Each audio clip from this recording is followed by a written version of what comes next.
Hello, welcome back to channel. അങ്ങനെ ഞാൻ വട്ടവട എത്തിക്കഴിഞ്ഞപ്പോഴത്തേനും നമ്മുടെ ഡെസ്റ്റിനേഷനിലോട്ട് ഒരു 4 കിലോമീറ്റർ കട്ട ഓഫ് റോഡ് ജീപ്പ് സഫാരി ഉണ്ടെന്ന് അറിഞ്ഞപ്പോൾ തന്നെ ഞാൻ ചാടി ജീപ്പിൽ കയറി.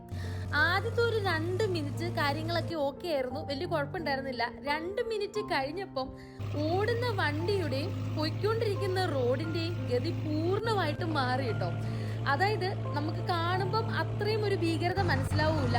ഒരു 4 കിലോമീറ്റർ കുറ്റിക്കാടിൻ്റെ അകത്തു കൂടെ വേറെ കടകളോ വീടുകളോ ഒന്നുമില്ലാത്ത ഒരു ഓഫ് റോഡ് യാത്ര. ഞാൻ എൻ്റെ ലൈഫിൽ ഫസ്റ്റ് ടൈമാണ് ഇതുപോലൊരു റോഡിലൂടെ യാത്ര ചെയ്യുന്നത്. അതായത് വലിയ വലിയ പാറക്കല്ലുകളുടെ ഇടയിലൂടെയൊക്കെ ഭയങ്കര ഭയങ്കര ഒരു അഡ്വഞ്ചറസ് ആയിട്ട് എനിക്ക് ഫീൽ ചെയ്തു. ഞാനാണെങ്കിൽ കുറേ തവണ ചിന്തിച്ചു, ദൈവമേ ഈ ജീപ്പ് ഞാനും മറിയോന്ന്. കാരണം അതുപോലെ കുറേ ഏരിയാസിലൂടെ നമ്മൾ കടന്നു വന്നായിരുന്നേ. അത് കഴിഞ്ഞ് ലാസ്റ്റ് നമ്മൾ നമ്മുടെ സ്വർഗത്തിലെത്തി.